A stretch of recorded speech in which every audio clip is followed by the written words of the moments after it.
SSLC ಪರೀಕ್ಷೆಯಲ್ಲಿ 19,000 ವಿದ್ಯಾರ್ಥಿಗಳು ತಮ್ಮ ಮಾತೃಭಾಷೆಯಲ್ಲಿ ಫೇಲ್ ಆಗ್ತಾರೆ ಅಂದರೆ ಅಲ್ಲ, ಈಗ 19 ಏನು ನಮ್ಮ ಶಿಕ್ಷಣ ಸಚಿವರು ಪ್ರೆಸ್ ಮೀಟ್ ಮಾಡಿ ಈ ಸಲ ಅತ್ಯುತ್ತಮ ಒಂದು ಬಂದಿದೆ ಅಂತ ಎಲ್ಲ ಮಾಡ್ತಾಯಿದ್ರು. ಇದ್ರ ಬಗ್ಗೆ ಎಲ್ಲೂ ಪ್ರಸ್ತಾಪ ಮಾಡಿಲ್ಲ. 19,000 ಜನ ಫೇಲ್ ಆಗಿದ್ದಾರೆ ಅಂತ ಎಲ್ಲ ಮರ್ತೋಗ್ಬಿಟ್ಟಿದ್ರು ಅನಿಸುತ್ತೆ. ಈಗ ನೋಡಿ, ಶಿಕ್ಷಕರ ಪಾಡು ಹೇಗಾಗಿದೆ ಅಂದರೆ, ಈಗ ನೋಡಿ ನಾವೊಬ್ಬರೇ ಹೋರಾಟಗಾರರು, 3 ಜನ ಶಿಕ್ಷಕರಿದ್ದಾರೆ. ಶಿಕ್ಷಕರ ಪಾಡು ಹೇಗಾಗಿದೆ ಅಂದರೆ, ಜನಗಣತಿಗೂ ಅವರೇ ಬೇಕು, ದನಗಣತಿಗೂ ಅವರೇ ಬೇಕು, ಯಾವ ಗಣತಿಗಾದರೂ ಅವ್ರನ್ನೇ ಕಳಿಸ್ತಾರೆ. ಇವತ್ತು ಸರ್ಕಾರಿ ಶಾಲೆಗಳಲ್ಲಿ, ನಮ್ಮ ಖಾಸಗಿ ಶಾಲೆಗಳಲ್ಲಿ ಏನು ಸೌಲಭ್ಯಗಳಿದೆ ಆ ಸೌಲಭ್ಯಗಳಿಲ್ಲ. ಇವತ್ತಿಗೂ ನಮ್ಮ ಊರು ಶಾಲೆ ಶಿಕ್ಷಕರು ಹೇಳ್ತಾರೆ, ಸರ್ ಒಂದು ಪ್ರಿಂಟರ್ ಕೊಡಿಸಿ ಸರ್ ನಮಗೆ, ಒಂದು ಕಂಪ್ಯೂಟರ್ ಕೊಡಿಸಿ ಸರ್ ನಮಗೆ ಅಂತ ಕೇಳೋ ಪರಿಸ್ಥಿತಿ ಇದೆ. ಇವತ್ತು ಈ ವರ್ಷದಲ್ಲಿ 4-5 ಜನಗಣತಿನ ಅಥವಾ ಬೇರೆ ಏನೇನೋ ಕಾರ್ಯಕ್ರಮ, ಸರ್ಕಾರಿ ಕಾರ್ಯಕ್ರಮಗಳನ್ನು ಇಟ್ಕೊತಾರೆ. ಈಗ ನಾವು ಪ್ರಾಮುಖ್ಯತೆ ಇವತ್ತು ನಾವು ಕೊಡಬೇಕಾಗಿದ್ದೆ, ಅವನಕ್ಕೆ ಶಿಕ್ಷಣಕ್ಕೆ ಪ್ರಾಮುಖ್ಯತೆ ಕೊಡಬೇಕಿತ್ತು. ಈ ಶಿಕ್ಷಣಕ್ಕೆ ಪ್ರಾಮುಖ್ಯತೆ ಬಿಟ್ಟು ನಾವು ಉಳಿದ ಎಲ್ಲದಕ್ಕೂ ಪ್ರಾಮುಖ್ಯತೆ ಕೊಡ್ತಾ ಇದ್ದಾರೆ. ಆಮೇಲೆ ಇವತ್ತು ಹೆಂಗಾಗ್ಬಿಟ್ಟಿದೆ ಅಂದರೆ, ಈಗ ನಮ್ಮ ಪೋಷಕರಿಗೂ ಕೂಡ ಯಾರೋ 4 ಜನ ಅಕ್ಕಪಕ್ಕದ ಮನೆಗಳಲ್ಲಿ ಮಾತಾಡ್ಕೊಂಡಿದ್ದಾಗ ಪೋಷಕ ಆ ಮಗು ಬಂದ್ಬಿಟ್ಟು ಅಮ್ಮ ಅಂದರೆ ಆ ಅಮ್ಮ ಕೋಪ ಬರುತ್ತೆ, ಮಮ್ಮಿ ಅನ್ಬೇಕು, ಡ್ಯಾಡಿ ಅಂದರೆ ಕೋಪ ಖುಷಿ ಆಗುತ್ತೆ, ಅಪ್ಪ ಅಂತ ಕರೆಯಂಗಿಲ್ಲ. ಯಾಕಂದರೆ ಕನ್ನಡ ಶಾಲೆಲ್ಲಾರು ಓದಲಿ ಏನಾರು ಓದಲಿ, ಇವ್ರಿಗೆ ಏನಾಗಿದೆ ತಾತ್ಸಾರ. ಈ ಕನ್ನಡ ಭಾಷೆ ಬಗ್ಗೆ ಪೋಷಕರಲ್ಲೂ ಕೂಡ ತಾತ್ಸಾರ ಇದೆ, ಆಮೇಲೆ ಶಾಲೆ ಶಿಕ್ಷಕರಲ್ಲೂ ಇದೆ.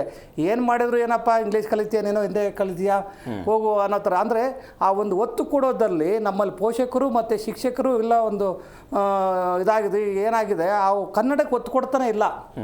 ಏನಾಗಿದೆ, ಕನ್ನಡ ಬಂದು ಈಗ ಏನಾಗಬೇಕಾಗಿಲ್ಲ, ಕನ್ನಡ ಕಲ್ತಿಲ್ಲ ಅಂದರೂ ನಿನಗೆಲ್ಲ ಕೆಲಸ ಸಿಗುತ್ತೆ, ಬೇರೆ ಭಾಷೆ ಕಲ್ತ್ಕೊಬಿಟ್ರೆ ಸಾಕು ಅನ್ನೋ ಒಂದು ಧೋರಣೆ ಬಂದ್ಬಿಟ್ಟವ್ರು ಇವರೆಲ್ಲ. ಹೀಗಾಗಿ ಇವತ್ತು ಎಲ್ಲಿ ಫಲಿತಾಂಶಗಳು ಕಮ್ಮಿ ಆಗಿದೆ, ಯಾವ ಶಾಲೆಯಲ್ಲಿ ಕಮ್ಮಿ ಆಗಿದೆ, ಯಾಕೆ ಕಮ್ಮಿ ಆಯಿತು, ಅಲ್ಲಿ ಶಿಕ್ಷಕರು ಇದ್ರ ಅಥವಾ ಆ ಶಿಕ್ಷಕರಿಗೆ ಕನ್ನಡ ಬರ್ತಾ ಇಲ್ವಾ ಅನ್ನೋದನ್ನು ಇವತ್ತು ಸಮೀಕ್ಷೆ ಮಾಡಬೇಕು. ಅಲ್ಲಿಂದ ಈ ಶಿಕ್ಷಣ ಇಲಾಖೆಯವರು ಬಂದು ಒಂದು ಸಮಿತಿ ರಚನೆ ಮಾಡಿ ಅದಕ್ಕೊಂದು ಏನಕ್ಕೆ ಈ ಕಾರಣ ಹುಡುಕ್ಬೇಕಾಗಿದೆ. ಇವತ್ತು ಏನಾಗಿದೆ, ಸೌಲಭ್ಯಗಳು ನೋಡಿ, ಇವತ್ತು ಕೆಲವು ಕಡೆಗೆ ಬಸ್ಗಳಿಲ್ಲ. ಈ ಸಲ ಒಂದು ಇದಕ್ಕೆ ನಮ್ಮ ಕನ್ನಡ ಶಾಲೆ ಮಕ್ಕಳ ಪರಿಸ್ಥಿತಿ ಆಗಿದೆ ಅಂದರೆ, ಈ ಬಿಟ್ಟಿ ಭಾಗ್ಯಗಳು, ಈ ಸರ್ಕಾರಕ್ಕೆ ಮಾನ ಮರ್ಯಾದೆ ಇಲ್ಲ. ಈ ಬಿಟ್ಟಿ ಭಾಗ್ಯಗಳಿಂದ ಇವತ್ತು ಏನಾಗಿದೆ, ಕನ್ನಡ ಶಾಲೆ ಮಕ್ಕಳಿಗೆ ಬಸ್ಗಳು ಸಿಗ್ತಾ ಇಲ್ಲ. ಬೆಳಗ್ಗೆ ಅವ್ರು ಹೋಗ್ಬೇಕು ಅಂದ್ರೆ ಎಲ್ಲೋ ಜೋಕಾಲೆ ತರ ಬಾಗ್ಲಲ್ಲಿ ಹೋಗ್ತಾರೆ. ಇವತ್ತು ಸರಿಯಾಗಿರೋ ವ್ಯವಸ್ಥೆಗಳಿಲ್ಲದಿರೋದ್ರಿಂದ ಕನ್ನಡ ಶಾಲೆ ಇವತ್ತು ಏನಾಗಿದೆ, ಖಾಸಗಿ ಶಾಲೆಗಳು ನೀವು ಹಳ್ಳಿಗೆ ಹೋದ್ರಿ ನಾಯಿ ಕೋಡೆಗಳ ತರ ಇದಾವೆ. ಯಾರ್ದು ಎಲ್ಲ ಈ ಒಂದು ರಾಜಕಾರಣಿಗಳ ಪುಡಾರಿಗಳ ಹಿನ್ನೆಲೆ ಇರೋದು, ರಾಜಕಾರಣಿಗಳದ್ದು ಇವ್ರದೇ ಇರೋದು. ಖಾಸಗಿ ಶಾಲೆಯವ್ರು ಏನು ಮಾಡ್ತಾರೆ, ಮನೆ ಬಾಗಿಲಿಗೆ ಇವತ್ತು ಟೆಂಪೋಗಳನ್ನ ಬಸ್ಗಳನ್ನ ಕಳಿಸೋ ವ್ಯವಸ್ಥೆ ಮಾಡಿದ್ದಾರೆ. ಸರ್ಕಾರಿ ಶಾಲೆಯಲ್ಲಿ ಹೇಗೋ ಪಾಪ ಕಷ್ಟಪಟ್ಟು ಸರ್ಕಾರಿ ಶಾಲೆ ಹುಡುಗರು ಇವತ್ತು ಬಸ್ಸಲ್ಲಿ KSRTC ಬಸ್ಸಲ್ಲಿ ಹೋಗ್ತಾ ಇದ್ರು, ಸರ್ಕಾರಿ ಬಸ್ಸಲ್ಲಿ. ಇವತ್ತು ಅದನ್ನು ಒಂದು ಬಿಟ್ಟಿ ಭಾಗ್ಯ ಕೊಟ್ಬಿಟ್ಟಿವರು.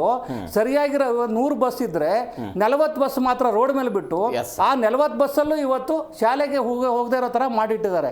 ಇದು ಒಂದು ಕಾರಣ ಇರ್ಬೋದು. ಇದನ್ನು ಕೂಲಂಕುಷವಾಗಿ ಒಂದು ತನಿಖೆ ಮಾಡಬೇಕು, ಒಂದು ಸಮಿತಿ ರಚನೆ ಮಾಡಬೇಕು. ಯಾವುದೋ ಒಂದು ದುಡ್ಡು ಹಗರಣ ಆದ್ರೆ ಮಾಡ್ತಾರೆ, ಯಾರೋ ಒಬ್ಬರಿಗೆ ತೊಂದರೆ ಆದ್ರೆ ಮಾಡ್ತಾರೆ. ಯಾಕೆ ಶಿಕ್ಷಣದ ಬಗ್ಗೆ ಇಷ್ಟೊಂದು ತಾತ್ಸಾರ ನಿಮಗೆ, ಅದು ಕನ್ನಡ ಭಾಷೆ ಬಗ್ಗೆ ತಾತ್ಸಾರ. ಇವತ್ತು ನೋಡಿ, ಆಮೇಲೆ SSLC ಒಂದು ನೀವೆಲ್ಲ ಮಾಧ್ಯಮದಲ್ಲಿ ಹೇಳ್ತೀರಾ, ನಾವು ಹೇಳೋದು 1ನೇ ಕ್ಲಾಸಿಂದ ಎಷ್ಟು ಮಾಡಲಿ, 1ನೇ ಕ್ಲಾಸಲ್ಲಿ ಎಷ್ಟು ಜನ ಕನ್ನಡ ವಿದ್ಯಾರ್ಥಿಗಳು ಪಾಸ್ ಆದ್ರು ಅಥವಾ ಶಾಲೆ ಶಿಕ್ಷಕರೇ ಪಾಸ್ ಮಾಡಿದ್ದಾರೆ. 2ನೇ ಕ್ಲಾಸ್ ಇದನ್ನ 9ನೇ ಕ್ಲಾಸ್ವರೆಗೂ ಅದನ್ನ ನೋಡ್ಕೊ ಬಂದಾಗ SSLCಯಲ್ಲಿ ಆಲ್ಮೋಸ್ಟ್ ಎಲ್ಲರೂ ಪಾಸ್ ಆಗ್ತಾರೆ.